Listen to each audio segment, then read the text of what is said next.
জুলাই সনদ বাস্তবায়নে জাতীয় ঐকমত্য কমিশনের সুপারিশ ঘিরে ফের সরব রাজনৈতিক অঙ্গন। নভেম্বরের মধ্যে গণভোট না হলে বৃহত্তর আন্দোলনের হুঁশিয়ারি দিয়েছে জামায়াত সহ ৮টি সমমনা ইসলামী দল।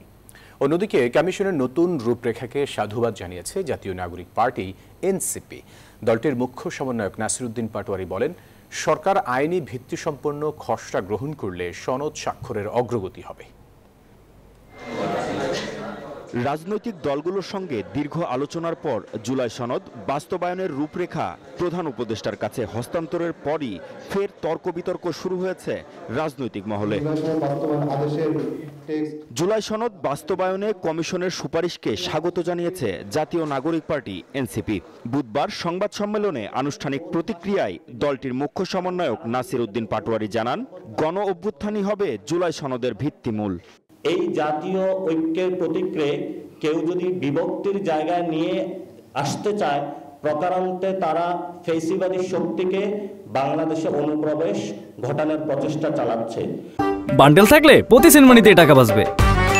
বিকাশ সেনমানি বান্ডেল কিনে জিতুন প্রতি লেনদেনে। এদিকে সকালে জাতীয় প্রেস ক্লাবে সংবাদ সম্মেলনে নভেম্বরের মধ্যে গণভোট না হলে বৃহত্তর আন্দোলনের হুঁশিয়ারি দিয়েছে জামায়াত সহ ৮টি সমমনা দল। আগামী ৩ নভেম্বর শীর্ষ নেতৃবৃন্দের বৈঠক এবং বৈঠক শেষে সাংবাদিক সম্মেলনের মাধ্যমে বৃহত্তর কর্মসূচি ঘোষণা করবে ইনশাআল্লাহ। ঐকমত্য কমিশন যদি সুনির্দিষ্ট করে জাতীয় নির্বাচনের পূর্বে নভেম্বরে গণদাবি অনুযায়ী গণভোটের তারিখটা বলে দিতেন, তাহলে জিনিসটা কিন্তু আর ঝামেলা পাকাইতো না। সকালে কেন্দ্রীয় কার্যালয়ে সংবাদ সম্মেলন করেন জামায়াতে ইসলামীর নায়েবে আমির ডাক্তার আব্দুল্লাহ মোহাম্মদ তাহের।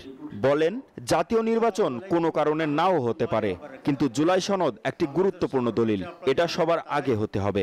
কোনো কারণে যদি জাতীয় নির্বাচন সঠিক সময় নাও হইতে পারে, আমরা আশা করি সঠিক সময় ইনশাল্লাহ হবে, তখনও তো জুলাই সনদ তো আমাদের পাশ করতে হবে। জুলাই সনদ তো একটা সংস্কার হবে। সুতরাং দুটাকে একসাথে জুড়ে দেওয়াটা এটা আমরা কোনোভাবেই সঠিক মনে করি না।